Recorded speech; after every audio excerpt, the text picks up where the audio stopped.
I hope you're all doing great. In today's episode, we're going to talk about the gig economy. So, what is the gig economy? First of all, what does the word gig mean? A gig is a job that is short term, it's temporary, it's not a big commitment. It's not like a contract for a year or anything like that. It's just a small job that someone can get. So, for example, let's pretend you're a musician and you have a band, and your band gets hired to play at a certain restaurant for a few hours on a Friday night. You can say that this is a gig. You're getting paid for it. It's like a job, but it's not a formal job where you have a contract. That's a gig. So the gig economy refers to the market which consists of temporary jobs that are performed by independent workers, and it's often through digital marketplaces. Not always, but sometimes. So this is the gig economy, right? Maybe the most famous gig economy job that you might think of would be an Uber driver, someone who drives using one of these ride-sharing apps. We'll talk a little bit more about that in just a bit, but I just wanted to give you an example here. So we'll talk about the gig economy, and I've worked in the gig economy, and I actually still do. So I have some personal experience here. So this should be a good topic. So first, let's talk about the pros and the cons of working in the gig economy, because in this life, there are always pros and cons to pretty much everything. So let's start with the pros. So one of the best things about working in the gig economy is that it's really easy to start. You usually don't need any degrees, any formal training, and you can maybe get the job without even interviewing, or maybe just doing a brief informal interview, for example. That's very common. So for people that don't have a university degree and maybe they don't have a very great resume, it can be a lot easier to get a gig economy job. By the way, the word resume refers to this document that you use to show your professional background. You send this to potential employers that you want to work for. So you probably don't need that good of a resume to get a lot of these gig economy jobs. So that's great. And there's a lot of flexibility with gig economy jobs. So oftentimes you get to decide when you work. You get to set your schedule. Often you can decide who you want to work with sometimes. Not always, but sometimes. And sometimes you can set your own price. You can decide how much you're going to charge. So you have a ton of flexibility here. This type of job, this type of position can suit many different people. The word suit, when used as a verb, means that something is appropriate for something or someone else. If I say, this suits me, I'm saying this is appropriate or comfortable or okay for me. Okay? So these types of jobs can suit many people because they're often very flexible. So it doesn't matter what type of person you are or what type of schedule you have, you can often make these jobs fit into your lifestyle or your schedule. So that's good. And one other pro is that it gives you a lot of independence. It gives you the feeling of freedom, because sometimes when we have a traditional job, we feel like we don't have a lot of influence or a lot of independence in many cases, and that might be a problem for some people. And maybe a person might not be in agreement with their company or some of the policies or things like that, but they can't do anything about this if they're a contracted employee. Versus if you work in the gig economy, you can decide a lot of things on your own. You can feel like you're not forced to do things that you're not comfortable with or whatever. So you have a lot of independence. You have the ability to choose what you're going to do, what you're not going to do, in many cases. Not in all cases, but in many cases. So those are some of the good things about working in the gig economy. But of course, there are some negatives as well. For example, people often feel less stable when they work in the gig economy. The word stable in this context refers to feeling like you have foundation, like you have some security, for example. So some people feel less stable when they don't have a contract with a company as an employee. And I don't necessarily feel like this. And I think that many gig economy workers don't actually feel like this, but some people might feel this. They might feel like they have more stability if they're an employee somewhere. So that can be a negative. And another one would be that your income fluctuates every month. So you don't earn the same amount every month. You can't always predict what your yearly income will be, because one month it goes up and another month it goes down. It fluctuates. The word fluctuate just means that something goes up and down. It doesn't stay the same. So that can be a negative for some people. And one other negative might be the tax situation. If you work in the gig economy, oftentimes your taxes will be more complicated. You might need to pay more taxes, unfortunately, and that can cause some stress, and it can cause you to pay more to the government sometimes. So that depends, but that's often the case.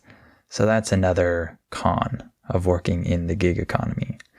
So now let's talk about some examples of gig economy jobs. There are many different jobs that someone might have in the gig economy, but I chose a few, and we'll talk about those.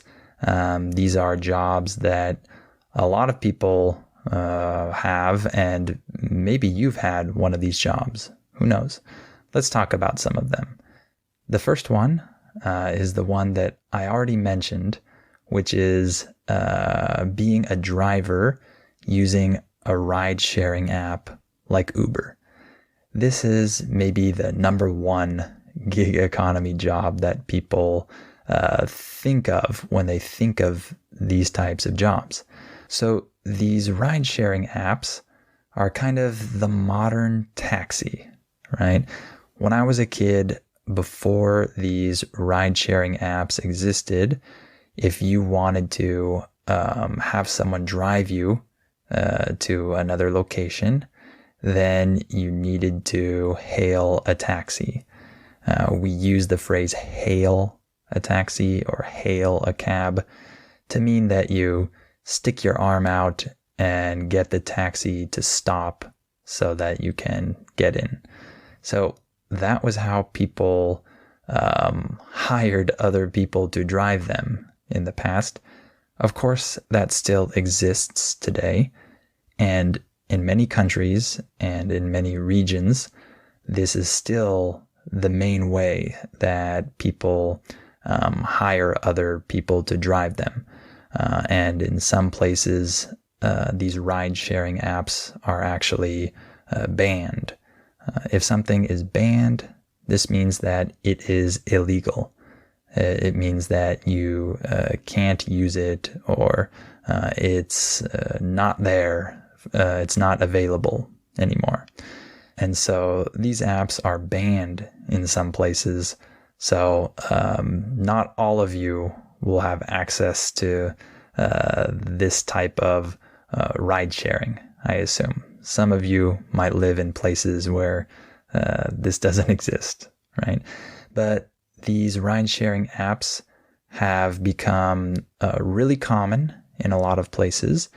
And these types of apps have provided a way for a lot of people to earn a living, even if they don't have many skills. When we say that you earn a living, we're saying that you earn money. You earn enough money to live. So the only skill you really need is being able to drive, right? Of course, you need a car, and it needs to fulfill the requirements that the app has. But that's it, really. Of course, you do need to be a little bit social. If you don't really like talking to people, then this might be hard because some of your passengers will want to talk to you. That's just how this works. Some people talk more than others.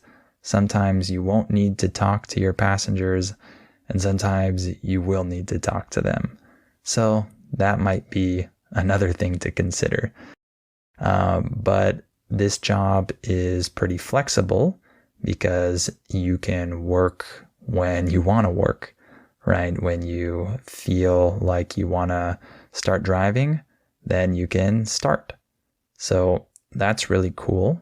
A lot of people are drawn to this job because of that. When we say that you're drawn to something, we're saying that you're attracted to it. So a lot of people are drawn to this type of work because of that flexibility. And to be honest, I love these apps. I think that they're really useful. I think that they have made a lot of people's lives better because they exist. I have used these apps many, many, many times. And so I really appreciate these apps and the drivers of these apps. And I think this is a great thing. So that's one of the really popular gig economy jobs. Another one, which is kind of similar, is with delivery apps. So this is kind of like ride sharing, but without the social aspect. So you're not taking a person to another place. You're taking food or some other item to another place. So you're still driving, or you're riding a bike, or you're on a motorcycle or whatever, but you don't have another person with you. You have something with you, oftentimes food. So this can be a really good option for people that want to earn a living just by driving, but maybe they don't want the social aspect of needing to talk to passengers. So this can be a good option for those types of people. And one thing that I really like about this option is that you can multitask, right? You can listen to something while you're doing it.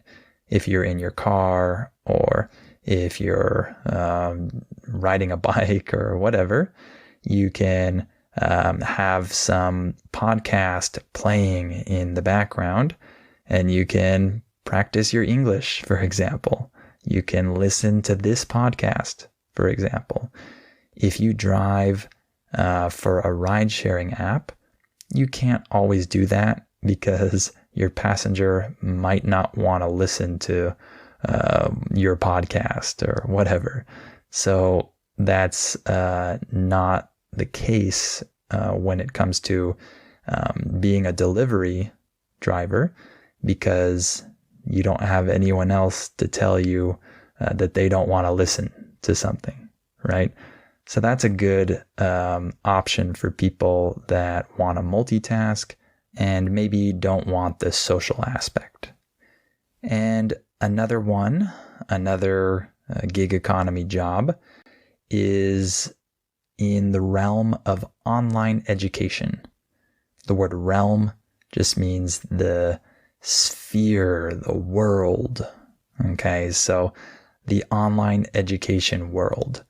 So this is the type of gig economy job that I have a lot of experience with. So I have taught online. I've taught English online for many years, and I'm not an employee of a company. I use a platform where I am connected to students, and then they can choose to take classes with me using that platform. So that's how it works. I've done it for many years, and I really like the flexibility of it because I can set my own schedule. I can teach when I want to teach, but of course I have to follow this schedule. If someone schedules a class during the time when I open my availability, I have to show up for that class. I can't just say, nah, I don't feel like working today. No, I have to go to that class. So it doesn't have quite the flexibility that Uber has, for example, where if the person doesn't feel like driving that day, then they just don't drive. With this type of job, I can set my own schedule, but I have to follow it. If people schedule classes, then I have to go to those classes, of course. But it's not hard to do that, and I'm pretty organized, so that's fine. And this type of job allows for a lot of freedom. I can teach what I want. I can do my classes however I want or however the student wants. And I don't have to follow any specific guidelines from an employer. I don't have to use their books or their material or whatever. I can pretty much do what I want. Obviously, I have to follow some rules, right? But I don't have an employer that's telling me what I need to do, right?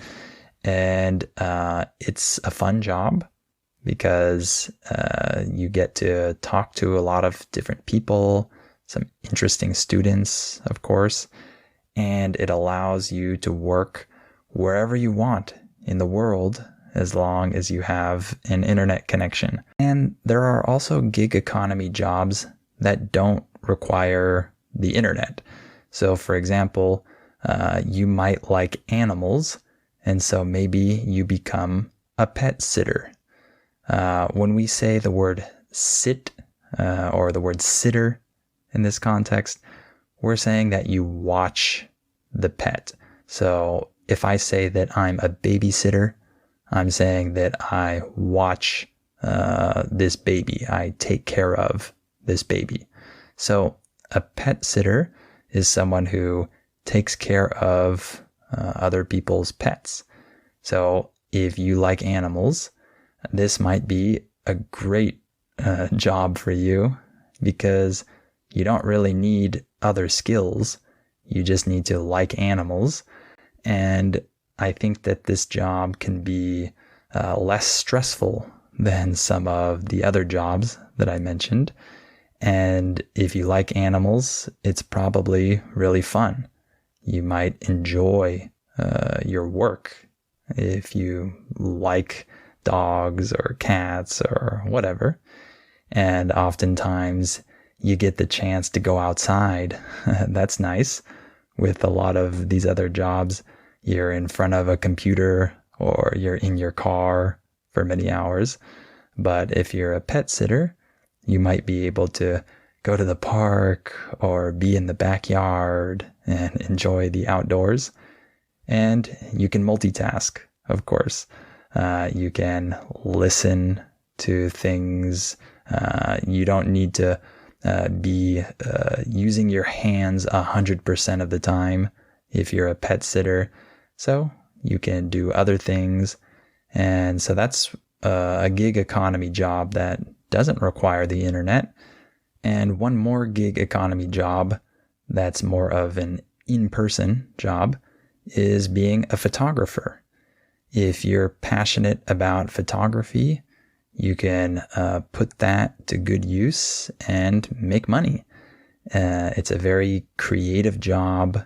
You will probably feel very satisfied and fulfilled doing this job if you like photography. You get to put your passion and creativity to good use and actually earn a living from that. That's pretty cool. So depending on what and who you decide to take pictures of, you can earn money within a very wide range. You might earn less money or more money. It just depends on what type of photographer you are.